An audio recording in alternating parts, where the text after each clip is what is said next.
Nah, balik lagi nih sama Mbak Prima.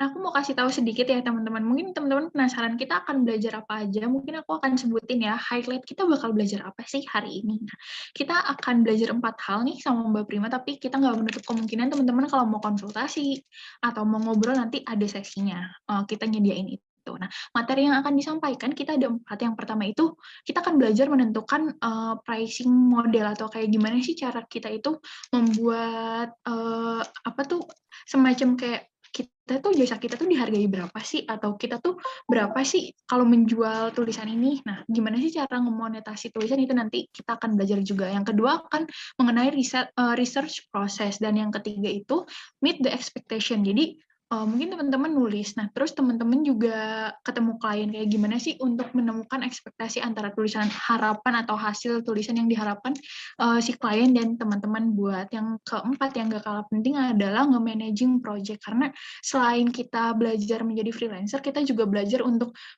gimana kita memanage satu project, memanage satu klien, dan nge-manage gimana pekerjaan kita lancar. Nah, untuk waktu dan tempat, aku persilakan ke Mbak Prima.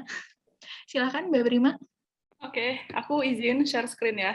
Ya, silakan Mbak. Sebenarnya Oke. kalau dilihat di kolom chat udah banyak banget nih Mbak, teman-teman udah lebih, ada yang 1 tahun, ada yang 6 bulan, ada yang 3 tahun, udah banyak yang bertahun-tahun jadi freelancer ya, keren banget sih. Oke, sebentar. Ini caranya. Klik present aja Mbak mungkin.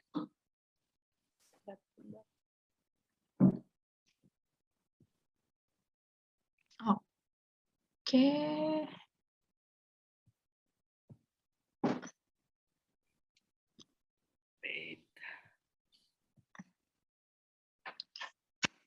Nah, Udah ya? aman Mbak? Udah ada. Aku mulai ya. Selamat siang teman-teman. Saya tadi sudah lihat di kolom chat, sepertinya ada beberapa juga teman saya, kenalan-kenalan, jadi sebenarnya agak kagok ini ada orang yang kenal gitu, ini Prima mau ngomong apa ini.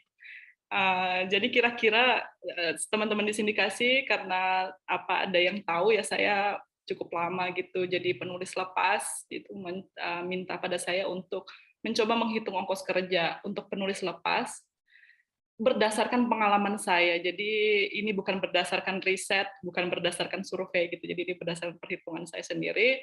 Yang dalam perhitungan ini saya coba sebenarnya apa ya, adaptasi beberapa praktik perburuhan gitu. Jadi misalnya nanti ketika menentukan gitu ya sebenarnya kebutuhan kita pekerja lepas itu dalam sebulan itu saya coba ambil beberapa poin dari kebutuhan hidup layaknya di perburuhan gitu, KHL. Nah, tapi sebelum itu saya harus kenalan dulu. Jadi saya Prima. Saya bekerja jadi penulis sama editor dan proofreader lepas, jadi banyak ya, diborong semua gitu. Itu mulai dari tahun 2011 sampai 2015. Jadi itu masa yang saya menjadi pekerja lepas.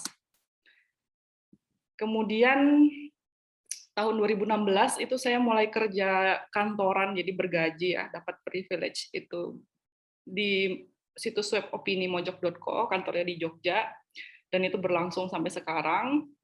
Terus mungkin ya biar ada perasaan senasib sama rasa sama rata gitu, saya tambahkan di sini ya bahwa kerja di industri kreatif gitu dengan titik start yang saya pikir sama dengan sebagian besar orang gitu ya, itu membuat saya sampai umur 29 tahun belum pernah lihat uang sebesar 50 juta di rekening gitu. Jadi mungkin banyak yang punya pengalaman yang sama di sini. Kemudian tadi Mbak Salsa kan bilang ya kalau jadi penulis lepas mungkin Sabtu Minggu juga masih kerja gitu, karena waktu kerjanya kayak nggak jelas ya, terus-terusan kerja lah gitu. Agar ada rekreasinya, akhirnya rekreasinya paling dekat larinya ke meme. Jadi presentasi ini akan dipermanis lah oleh beberapa meme gitu, biar nggak tegang-tegang banget karena topiknya sangat berat. Begitu. Terus ini portofolio saya beberapa, jadi saya karena kerja di Mojok ya pasti punya portofolio, nulis-nulis di Mojok. Kemudian tahun 2015 saya pernah jadi kontributor untuk media Filipina yang buka cabang di Indonesia, Rappler, yang foundernya kemarin habis menang Nobel Perdamaian. Itu tapi cuma sebentar dan bukan periode yang saya banggakan lah. Kemudian saya juga jadi penyunting lepas di Vice Indonesia. Kemudian saya pernah nulis buku tunggal. Jadi buku yang judulnya Bahagia Mengerjakan Hal Sia-sia ini buku tunggal saya yang pertama. Kemudian yang di sebelahnya ketika orang kecil takut ke bank itu adalah buku proyek. Jadi saya pernah satu kali dapat kesempatan jadi freelancer nulis buku gitu. Itu buku itu cerita tentang perkembangan operasi kredit union di Kalimantan Barat. Kemudian saya pernah kadang-kadang disuruh nulis, kadang-kadang liputan gitu ya. Jadi pernah juga liputan untuk situs web lain, itu salah satunya adalah Lokadata, dulu namanya beritagar.id. Ini kemudian tahun 2015 saya pernah ikut menyumbang tulisan di antologi prosa jurnalistik, judulnya Narasi. Nah, tadi seperti yang sudah disampaikan sama Mbak Salsa, ada 4 poin yang akan disampaikan dalam sesi ini, workshop ini, gitu. Menentukan harga, kemudian praktik dari menulisnya sendiri, ya. Jadi gimana sih biar kita dianggap sebagai penulis yang qualified, gitu. Jadi mungkin di soal harga tadi itu kita ngomongin soal hak ya, hak kita sebagai penulis lepas. Tapi kemudian kita juga punya kewajiban gitu ketika misalnya kita pasang harga yang ideal gitu ya, harga yang manusiawi, kita juga harus memberi jasa yang setimpal gitu. Kemudian gimana memastikan tulisan kita memenuhi ekspektasi kita nyebutnya di sini ya klien gitu ya. Terus apa yang harus dilakukan, dan yang terakhir adalah cara bernegosiasi dan berkomunikasi biar produktif. Bagian pertama, gimana sih cara nentuin harga buat pekerjaan penulis lepas ini yang sesuai dan wajar. Pertama saya mendaftar dulu apa sih masalah-masalahnya penulis lepas ini ya. Jadi dan ketika saya mendaftar itu 1 2 3 4 5 6 7. Ini saya salah tulis ya. Harusnya 7 dari 10 temuan saya, 7 dari 10 masalah penulis lepas itu terkait keuangan. Jadi mungkin di sini yang tadi di kolom komentar bilang sudah 3 tahun, 4 tahun kerja jadi penulis lepas itu tahu rasanya ya. Kalau jadi pekerja lepas tuh besok punya uang apa enggak itu belum tentu gitu. Jadi kadang-kadang kita punya uang, ada honor turun gitu, terus tiba-tiba ada kebutuhan mendadak, habis itu ya sama sekali nggak punya uang gitu.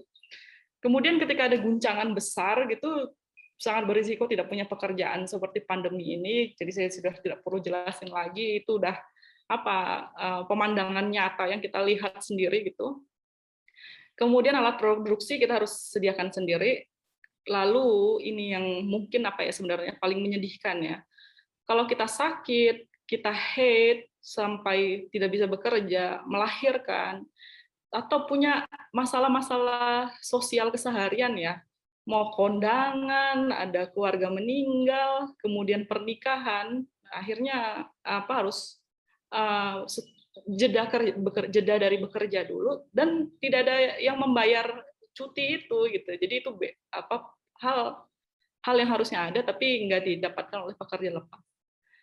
Kemudian biasanya ini problem penulis lepas pemula itu sulit menentukan atau menilai jasanya tuh harganya berapa sih gitu.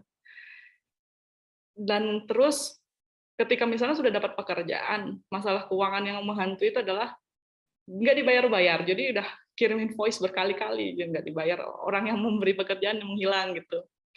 Dan yang terakhir, dan ini saya pikir isu yang sebenarnya paling penting ya, itu adalah kita nggak tahu sebenarnya kapan kita bisa pensiun. Apakah kita harus bekerja sampai mati dengan kondisi seperti ini gitu. Jadi kita nggak pernah mikirin itu. Bukan tidak memikirkan itu bukan karena tidak peduli, tapi karena kalau dipikirkan pun nggak ada solusinya gitu. Jadi daripada pusing-pusing udah skip aja, nggak usah mikirin soal pensiun dulu gitu. Nah, nah, ini kira-kira kondisi pekerja lepas saat pandemi berdasarkan surveinya sindikasi. Jadi di survei ini pekerja kreatif yang paling banyak dibatalkan kontraknya itu adalah dari kalangan pekerja film, video, dan audiovisual. Dan itu kita bisa pahami karena rekan-rekan pekerja film, video, dan audiovisual itu sangat agak sulit untuk bekerja secara online gitu.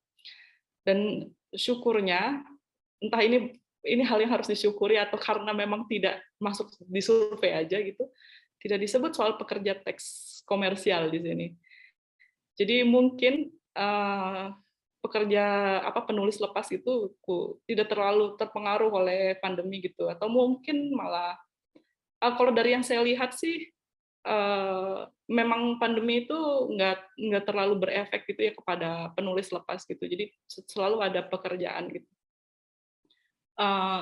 Kecuali mungkin pekerja perbukuan karena saya beberapa bulan lalu saya kan ikut menyaksikan festival Bantu Teman itu ya yang menggalang dana untuk pekerja perbukuan yang terdampak pandemi itu, dan ternyata jumlahnya sangat banyak. Jadi mungkin yang lumayan aman itu adalah pekerja lepas, penulis lepas, tapi untuk media sepertinya itu. Dan kemudian di survei sindikasi ini disebut bahwa untuk bertahan hidup, para pekerja kreatif itu paling banyak memilih untuk menguras tabungan. Dan itu memang sebenarnya pilihan paling rasional awal-awal ya. Mungkin sambil karena itu tidak terlalu butuh usaha gitu. Tapi itu syukur-syukur kalau punya tabungan. Kalau tidak punya tabungan, kemudian mengambil pinjaman online. Kemudian ada yang menjual barang pribadi dan ada yang mengandalkan bantuan orang tua.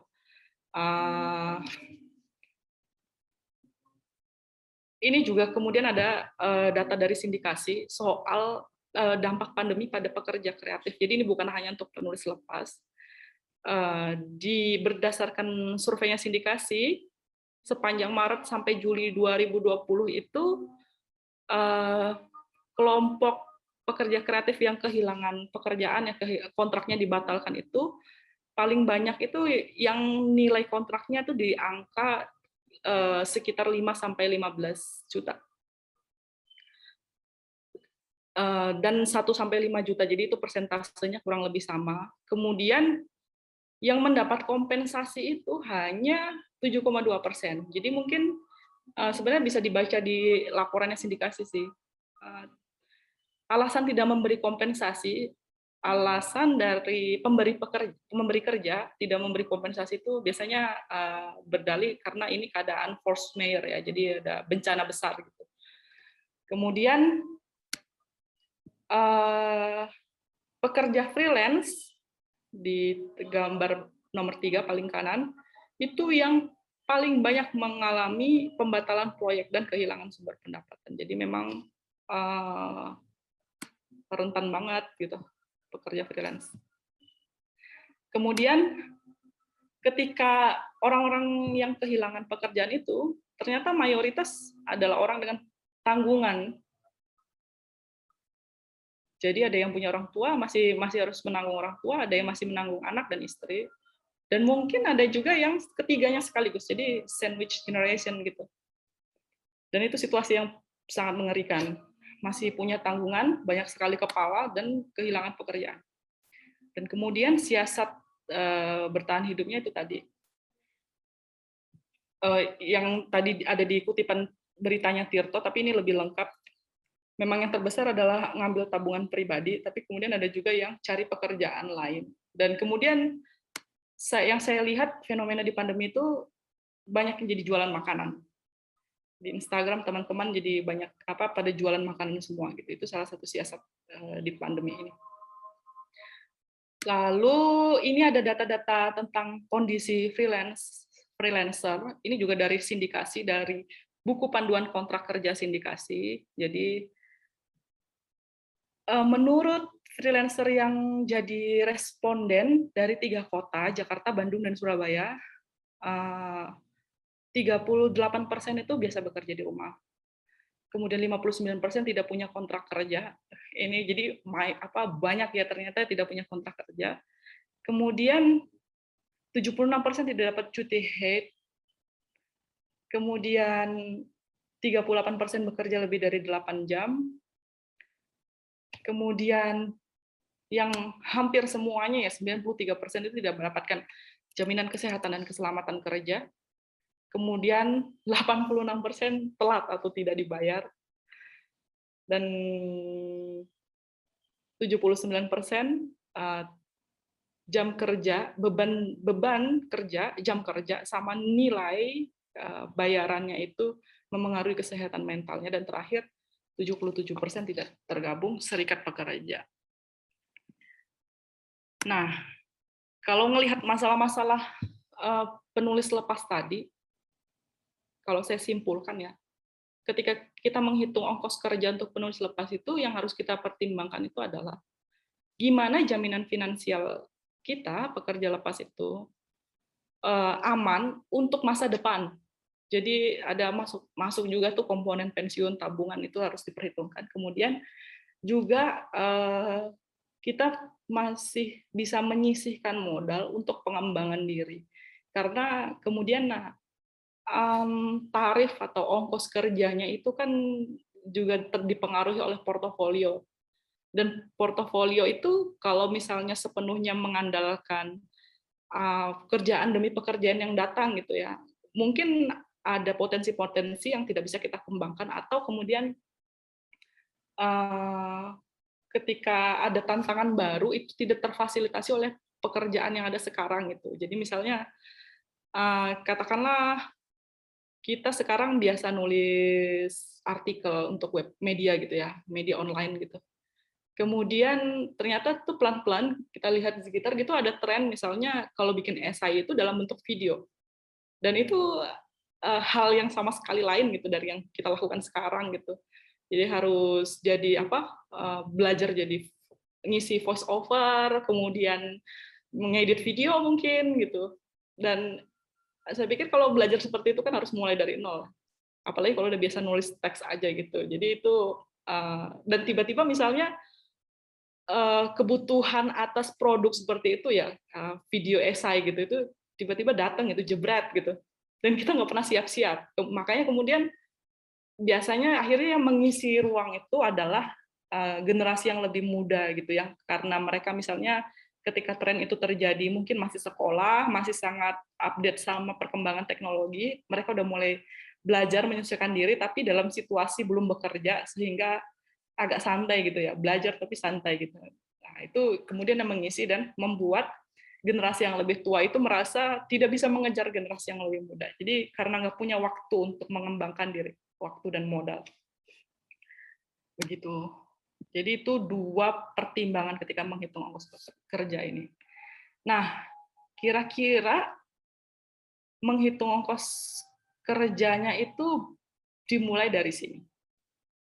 Jadi kita menghitung dulu pengeluaran bulanan kita. Nah, karena saya tinggalnya di Jogja, saya pakai angka kira-kira di Jogja ya. Jadi ini mungkin hidup sederhana di Jogja ini seperti inilah gambarannya untuk kerja penulis lepas ya. Kelompok pengeluaran itu dibagi jadi 4. Jadi yang pertama itu kebutuhan dasar, pangan, sandang, papan, sama teknologi. Yang kedua itu alat produksi, yang ketiga itu kesehatan, pendidikan, hiburan, dan sosial, dan yang terakhir itu adalah tabungan dan dana darurat. Nah, kalau makan ini di Jogja, kira-kira satu kali makan 20.000 itu udah cukup. Dan mungkin kadang lebih, tapi kemudian udahlah kita pakai angka 20.000 karena mungkin sebulan 2 kali pengen makan yang agak enak gitu, dan itu nggak mungkin cuma 20.000 gitu. Atau pengen raktir pasangan, kira-kira seperti ini. Jadi keluar angka 1,8 juta. Kemudian sandang, sepertinya setahun beli baju 2 kali lah ya cukup ya, dan nggak cuma pakaian atas, pakaian bawah gitu, tapi juga ada pakaian dalam. Kemudian kalau misalnya berjilbab juga harus beli lebih banyak pakaian gitu. Dan itu saya kira angka yang moderat itu sekitar 3 juta setahun. karena apa, ternyata pakaian dalam itu juga lumayan mahal gitu. Jadi mungkin kalau di angkanya terasa lebih besar gitu, karena ternyata kalau dihitung ya, beli pakaian dalam tuh lumayan sih. Kemudian papan, ini dibayangkan tinggalnya ngekos, jadi kos yang agak layak ya, manusiawi lah ya, sekitar 750.000 gitu di daerah pinggiran Jogja gitu. Kalau di daerah kota mungkin udah lebih tinggi dari itu. Kemudian transportasi, bayangin punya motor sendiri deh. Terus oh ini salah, pengalinya harusnya 30, jadi 10.000. Katakanlah sehari ya, bensin itu 10.000 gitu. Walaupun itu sebenarnya juga tergantung jarak sih. Jadi sebulan itu pengalian 300.000. Kemudian alat produksi ponsel. Ponsel itu kayaknya 3 tahun sekali ganti, nggak terlalu ketinggalan zaman banget. Dan harga ponsel sepertinya agak stagnan gitu ya, jadi nggak terlalu naik, nggak kayak harga tanah di Jogja gitu. 3,5 juta dibagi 36, terus listrik sebulan 100.000, internet 200.000. Lalu karena pekerja lepas tidak dapat asuransi, kita harus menyediakan asuransi untuk diri kita sendiri.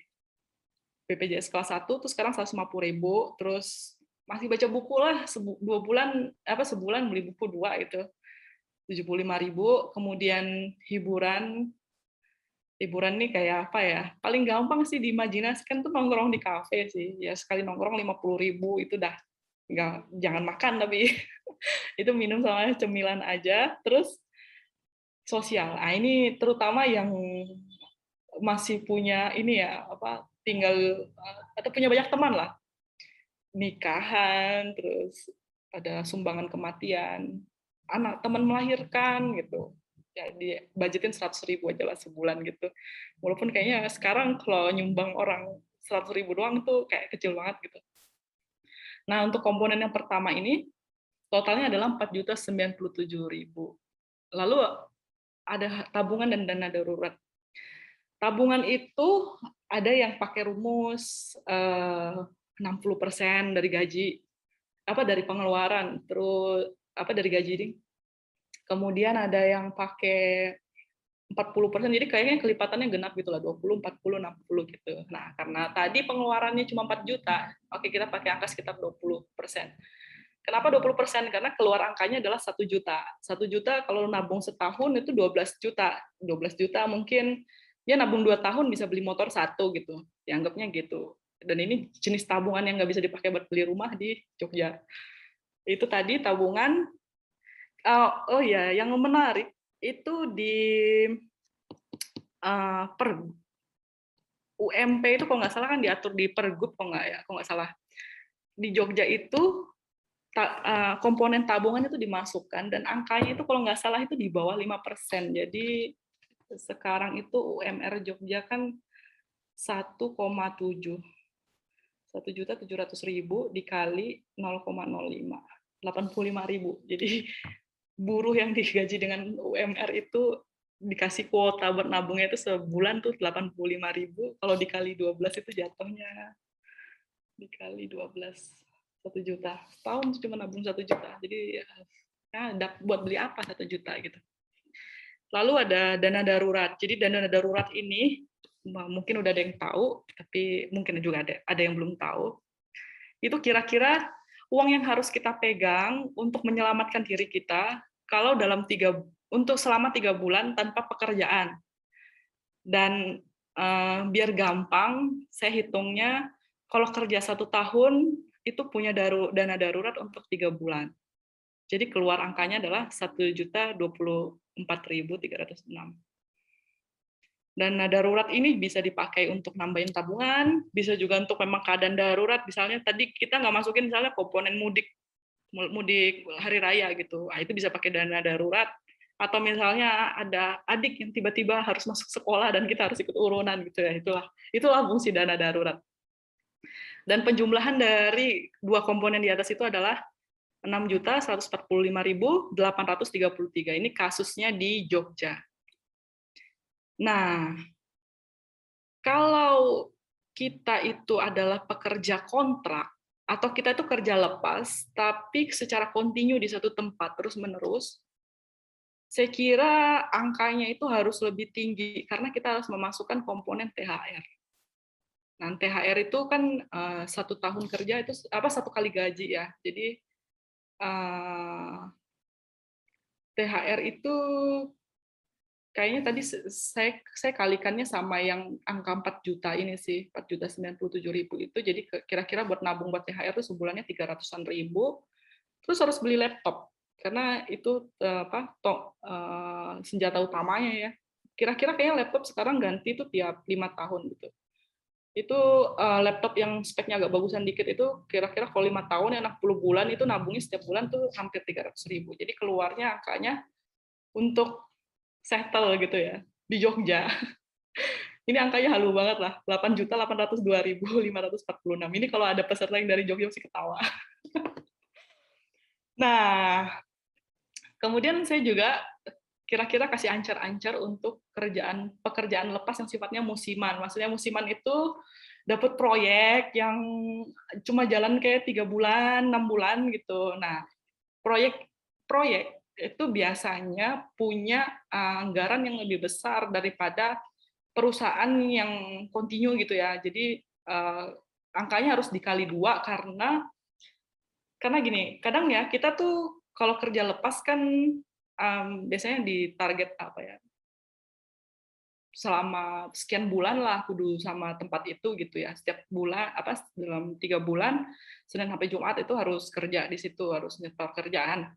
Dan kalau kita kemudian ambil kerja lepas yang musiman itu, ngambil proyekan gitu kan, kita harus ngelepas yang satunya itu, karena kerja lepas musiman itu biasanya nggak bisa disambi proyek itu, apalagi misalnya proyeknya penelitian, nulis biografi apa itu udah full, kita harus di situ doang itu. Jadi angkanya memang harus dikali 2 buat kita punya spare.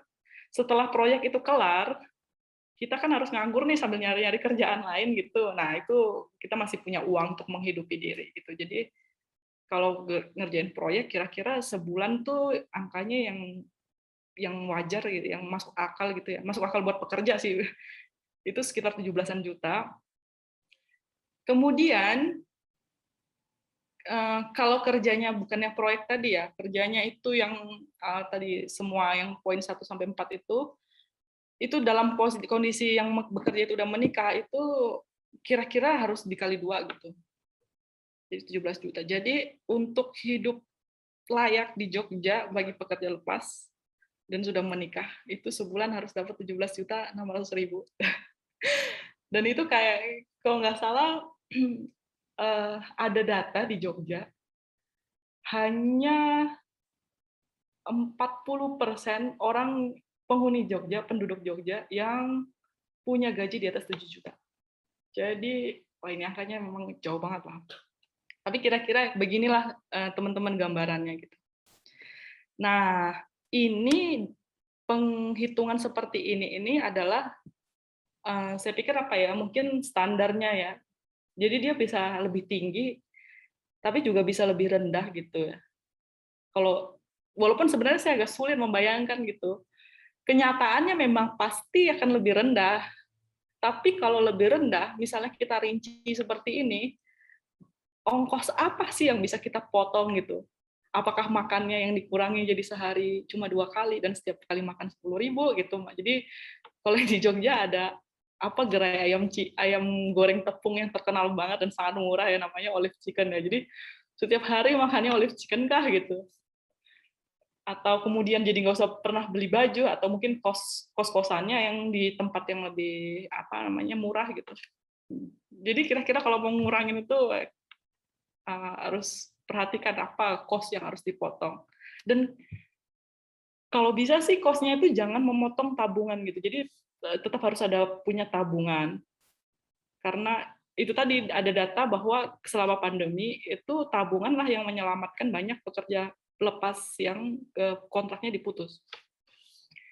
Nah, kemudian nilai-nilai angka-angka tarif itu sebenarnya juga dipengaruhi, naik turunnya itu juga dipengaruhi oleh kepakaran atau jam terbang, kemudian kesibukan dan kebutuhan seturut usia. Jadi kalau udah punya anak, terus anaknya mulai sekolah, mungkin angkanya pasti lebih tinggi gitu.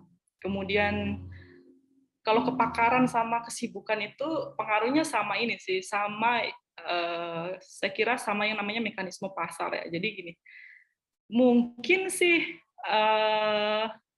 di atas kertas gitu ya, si penulis ini nggak punya semacam daftar harga atau red card gitu.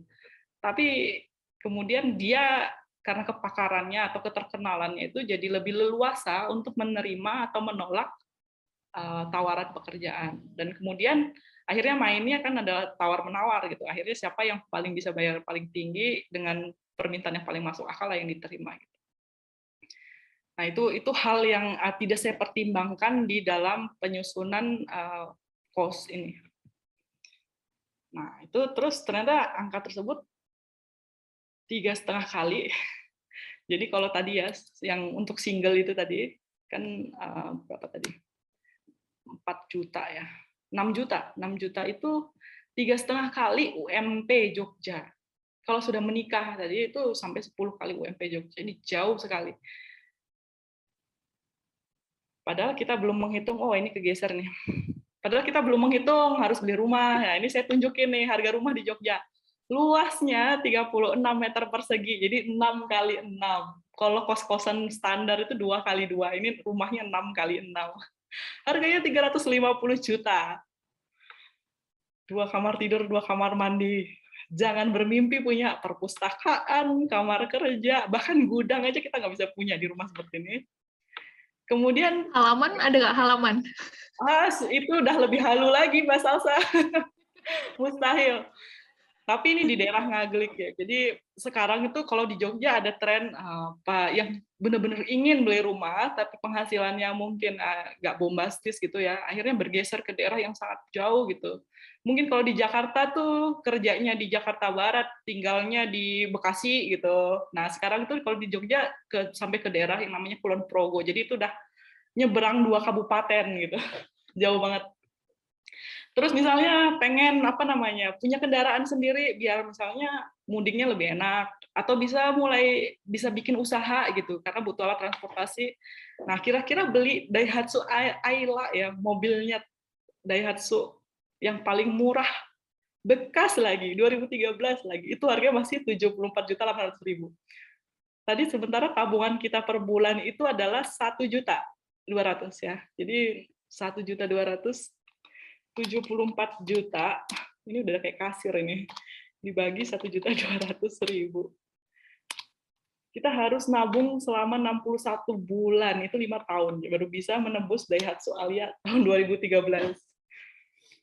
Jadi ketika angsuran Ailanya itu selesai gitu, kita udah harus beli mobil lain lagi. Gitu. Dan ini belum menghitung yang ketutup ini ya, boro-boro ini, belum soal mikirin tentang investasi. Jadi kita nggak bakal relate gitu sama tongkrongan kita yang ngomongin invest tanah di mana, invest usaha apa gitu. Kita udah nggak bisa relate. Dan bayar pajak. Jadi, tapi mungkin udah nggak kepikiran lah buat bayar pajak karena mungkin kalau di total tuh nggak termasuknya PTKP ya, tidak kena pajak gitu karena di bawah, kalau nggak salah kalau orang pribadi itu kalau di bawah 54 juta itu nggak kena pajak. Terus misalnya nih, aduh tetap butuh lah nih rumah, masa tiap bulan ngekos bayar 750.000 melayang aja gitu. Beli rumah kredit gitu ya. Syarat KPR di mana-mana itu adalah harus karyawan tetap dan udah kerja minimal 1 tahun. Di beberapa tempat ada yang minimal 3 tahun gitu. Terus punya asuransi jiwa. Jadi tiba-tiba ngelihat semua ini tuh rasanya kayak Mama, kenapa aku dilahirkan di dunia ini? Kenapa berat sekali hidup ini? Gitu. Dan solusinya adalah, ini kata-kata yang paling sering kita dengar dari para orang tua ya. Matematikanya Tuhan itu beda sama matematikanya manusia gitu. Tapi ini ya udahlah bercandaan aja sih. Walaupun kemudian emang ada kasus-kasus ya kita lihat misalnya ada orang tua atau orang tua kita sendiri gitu ya kayak kerjanya tuh cuma guru gitu, anaknya berapa tapi bisa sekolah semua gitu. Itu sebenarnya di balik kata-kata misalnya mereka pernah bilang ini karena matematika Tuhan gitu, kita perlu kulik gitu strategi keuangannya seperti apa sih. Jangan-jangan sebenarnya ada kearifan lokal dalam financial planning gitu yang perlu kita tiru. Gitu. Terus nah balik lagi ke ongkos kerja. Setelah kita dapat tuh Kalau kasusnya Jogja ya, nah targetnya sih sebulan tuh paling nggak dapatlah 6,2 juta gitu. Terus kita kerjanya misalnya kita mau work life balance ini. Kita lagi ngomongin hal yang benar ya, jadi bukan hal yang terjadi. Itu sebulan tuh kerja 20 hari. Ini saya ngitung Oktober 2021, ini hari kerjanya 20 hari, dari tanggal 1 sampai tanggal 30, kemudian satu hari kerjanya 8 jam, sehingga dalam satu bulan tuh kita kerja 160 jam. Nah, kerap ketika kita kerja nulis lepas itu kan penentuan tarifnya itu pakai standar yang berbeda-beda. Ada yang misalnya pakai tarif jam-jaman, jadi dihitung satu minggu misalnya kerja berapa jam. Walaupun saya kira ini sebenarnya model yang kurang umum di Indonesia ya. Ini akrab di negara utara gitu, tapi di Indonesia jarang. Kalau misalnya dibikin per jam, itu ternyata tarifnya pekerja lepas, penulis lepas di Jogja itu sekitar hampir 39.000. Kalau dibikin harian, sehari itu 310.000. Kalau dibikin per kata, itu hitungannya lebih detail lagi. Jadi misalnya teman-teman harus bikin tes dulu, tes case itu. Kalau misalnya diminta request, seringnya datang request itu misalnya nulis topik ABC dengan model ABC, kemudian dites nulis satu tulisan topik A dengan gaya A, itu misalnya nulis 700 kata atau 600 kata. Itu makan waktu berapa lama? Nah, itu tinggal dikonversi aja ke soal jam-jaman itu tadi. Jadi hitungannya udah sangat personal ya. Nah, kemudian bisa juga dibikinnya pertulisan, dan saya pikir yang paling umum ya, praktik yang paling umum di Indonesia itu adalah paduan model hitungan per hari dan dan jumlah kuantitas produksi. Jadi kadang biasanya di request-nya gini, kerjanya Senin sampai Jumat, satu hari nulis 5 artikel SEO gitu. Jadi dipadukan. Nah, terus kalau misalnya modelnya seperti itu, berarti kan kita harus membayangkan dalam satu hari untuk artikel apa itu saya bisa produksi berapa buah sih yang masuk akal gitu sesuai dengan 8 jam kerja itu.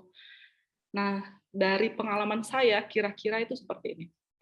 Yang terhitung tulisan yang mudah ya, artikel yang mudah itu kan artikel yang disebut sebagai content writing. Jadi sebenarnya enggak, walaupun saya merasa itu sebenarnya content writing itu nggak jelas gitu ya, apa saja sih gitu. Tapi biasanya itu merujuk pada artikel agregasi, jadi kita kayak menjahit informasi dari berbagai sumber, dan kita kayak nggak menambahkan opini atau apa gitu, kita cuma menjahit itu sesuai dengan pattern yang diminta ya. Pattern itu ya istilah lainnya ya angle gitu. Angle-nya gini, tapi informasinya kita agregasi aja dari tempat-tempat lain gitu. Terus bikin listicle. Ini sering banget kita lihat bentuknya jadi kayak apa ya, artikel-artikel 5 cara membeli rumah di Jogja kayak gitu-gitu. Tapi isinya kadang tuh kayak dugaan-dugaan sendiri gitu. Jadi itu kadang apa artikel yang opinionated ya. Jadi berdasarkan opini penulis gitu. Jadi kadang nggak terlalu butuh riset. Itu makanya saya kelompokkan sebagai artikel yang mudah. Kemudian rewrite, artikel-artikel rewrite, mungkin apa nerjemahin dari sumber-sumber luar negeri dan sebagainya. Itu kira-kira satu artikel itu 1,5 jam selesai. Jadi hanya riset dan nulis itu 1,5 jam, sehingga dalam satu hari itu bisa dapat 5 artikel. Nah, kalau satu hari 5 artikel, kalau misalnya kita ditanya, kalau kita disuruh jualnya per artikel, harganya berapa? Di situ tertulis harganya 62.000 per artikel. Kemudian misalnya yang diminta adalah artikel opini. Artikel opini yang agak niat gitu ya, maksudnya dikerjain dengan bagus ya. Jadi lagi-lagi kita ngomongin ideal nih di sini. Itu saya pikir maksimal tuh 2 artikel per hari itu udah mentok. Jadi kalau misalnya ditambah lagi itu udah tulisannya udah ngawur-ngawuran lah. Itu harganya sekitar 155.000 jatuhnya. Kemudian kalau suruh nulis liputan ya, kayak bikin feature atau nulis kisah tentang orang gitu ya, yang kita dalam mengerjakannya butuh riset pustaka, entah itu digital maupun non digital, sama wawancara, jadi ada aktivitas fisik keluar rumah gitu. Itu satu hari kelar satu artikel itu udah bagus. Jadi kira-kira kalau disuruh nulis feature harganya 310.000. Kemudian ada juga tugas-tugas pesanan kayak menuliskan ulang laporan. Jadi mungkin misal ada sindikasi gitu punya riset dan hasilnya itu dituliskan dengan gaya penulisan riset dan ingin dituliskan ulang dengan gaya naratif agar bisa lebih mudah diterima masyarakat gitu. Kadang-kadang ada pekerjaan seperti itu dan hitungannya juga tentatif, tapi basisnya itu adalah pakai ini tadi ya, hitungan di atas ya, per jam per hari itu angkanya sekian. Nah, setelah kita udah tahu nih ya gambaran ya, kalau seandainya kita pasang harga itu berapa, terus concern kita itu selanjutnya adalah soal kontrak kerja. Dan ini jujur kalau kasus saya di Jogja, itu bukan hal yang familiar buat para pekerja lepas. Jadi bahkan mungkin mendengar istilah kontrak kerja atau malah disuruh bikin kontrak kerja itu antara nggak tahu bentuknya gimana sama mungkin agak males gitu, kayak apa sih ya, formal banget gitu lah. Nah, kontrak kerja ini kenapa dia penting itu akan dijelaskan di belakang nanti. Tapi kira-kira kontrak kerja itu membantu kita untuk merangkum, membatasi agar tidak liar gitu ya. Hal-hal yang kira-kira seperti klien itu maunya apa sih gitu. Panjang tulisannya berapa, gaya tulisannya apa, terus dia butuh kelengkapan apa aja dalam tulisannya. Apakah artikel itu harus memenuhi standar SEO? Apakah harus ada fotonya, videonya? Terus dia ingin cara pengumpulan datanya seperti apa? Apakah kita cukup rewrite atau agregasi, atau dia pengen kita dapat semua sumbernya itu orisinal, jadi kita nggak ngutip dari media online lain gitu, atau misalnya memang disuruh bikin eksperimen sendiri atau apa gitu. Kemudian materi risetnya itu apakah sesuatu yang untuk kita mendapatkannya kita harus mengeluarkan uang lagi. Jadi misalnya kita disuruh nulis artikel sejarah, terus rujukannya itu misalnya adalah arsip-arsip koran lama. Nah, beberapa media kan punya arsip dan untuk mengaksesnya harus bayar ya, Tempo sama Kompas gitu. Nah, itu kan berarti ada ongkos lagi. Itu harus diperjelas. Jadi dihitung sedetail gitu semua ongkosnya, semua apa yang diinginkan gitu. Kenapa ini penting? Biar nanti proses revisinya nggak terlalu banyak, atau kemudian kita itu ini ya sebenarnya mengantisipasi ketemu klien yang waktu dia minta kita mengerjakan sesuatu tuh dia nggak tahu sebenarnya dia tuh pengen apa gitu. Dan itu yang paling merepotkan, itu jenis klien paling merepotkan. Dia nggak tahu dia pengen apa. Jadi nanti terus karena dia nggak tahu dia pengen apa, ketika pekerjaannya udah mulai berjalan, mulai di situ tuh muncul ide-idenya macam-macam tuh. Pengen ini, pengen itu, pengen ini. Dan karena dia sifatnya, biasanya kan klien itu kan nggak mengerti detail ya cara kita bekerja gitu. Jadi mungkin dia seorang pembaca tapi dia bukan seorang penulis misalnya. Dia nggak memperhitungkan bahwa misalnya permintaan A dan permintaan B itu kontradiktif gitu. Jadi karena tadinya diminta A, kita lakukan. Kemudian dia minta B. Ternyata untuk melakukan permintaan B ini kita harus merombak lagi apa yang terjadi ketika request A tadi terjadi gitu. Jadi kita batasi supaya nanti nggak ujungnya salah menyalahkan. Nanti misalnya ada sengketa, terus akhirnya saling melempar kesalahan. Ini saya minta gini, dia nggak mau melakukannya, bebal gitu. Terus si pekerja bilang, soalnya dia di awal kan mintanya cuma gini. Itu semua lebih baik tertulis gitu. Jadi punya bukti kalau ada sengketa. Kemudian yang penting adalah durasi dan target deadline-nya. Jadi dia ingin dalam selama durasi tertentu itu pengennya dihasilkannya berapa gitu.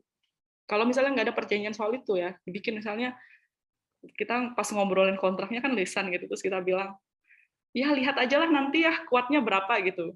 Terus ternyata yang memberi kerja itu punya watak eksploitatif ya, terus dia ngelihat ya kita bisa nyelesain 3 artikel sehari gitu ya, terus dia merasa, berarti bisa dong ditambah nih gitu. Nah itu kira-kira untuk menghindari hal seperti itu bisa disesuaikan dengan kontrak. Terus untuk menghindari deadline yang terlalu sempit. Kemudian format, jadi kita harus nyetor karyanya itu dalam bentuk apa gitu, atau bisa mungkin ngasihnya mentahan ya di file Word, terus atau misalnya harus udah dalam bentuk PDF dan sebagainya. Kemudian juga ada aturan tentang maksimal revisi. Jadi ini kaitannya sama tadi soal klien yang nggak tahu dia pengen apa gitu, atau mungkin dia terlalu sifatnya micromanaging ya, terlalu cerewet gitu. Jadi ada jenis klien yang mungkin mirip dengan dosen skripsi kita zaman kuliah. Hari ini tuh paragraf ketiga diminta koreksi, paragraf 1 aman. Besoknya kita setor tuh revisi paragraf ketiga. Dia minta revisi paragraf 1. Jadi bolak-balik yang sebenarnya itu bisa diselesaikan dalam 1-2 kali review. Kemudian soal harga, kemudian cara dan deadline pembayaran. Jadi klien memberi kita deadline menyetor pekerjaan, kita memberi deadline pembayaran. Sehingga nggak ada ceritanya kita udah selesai kerja, tiap minggu kita harus kirim WhatsApp atau kirim email nanya kapan dibayar gitu. Terus biasanya ada keterangan kalau transfernya ke rekening apa gitu udah harus detail gitu. Terus charge dan denda. Jadi charge itu sebenarnya ini jarang sih saya jarang memakainya gitu, tapi kira-kira dia buat jaga-jaga kalau harus lembur. Mungkin karena deadline-nya tiba-tiba dimajukan gitu. Sementara pihak yang memberi kita pekerjaan itu adalah subkontraktor, jadi orang mediator ya, orang yang di tengah gitu. Jadi dia juga nggak bisa mengubah keputusan itu, deadline dimajukan gitu. Terus sebagai bentuk mengganti usaha kita yang lebih itu, kita kenakan charge. Denda itu kalau pekerjaan dibatalkan. Nah, ini sebenarnya format gimana caranya bikin kontrak kerja, itu sindikasi udah punya. Jadi teman-teman sebenarnya bisa tinggal menggunakan aja gitu bentuk kontrak kerja yang udah disusun di sindikasi dalam buku pedoman kontrak kerja freelancer judulnya. Tapi kayak saya baca di web, kalau mau dapetin buku itu harus jadi anggota dulu.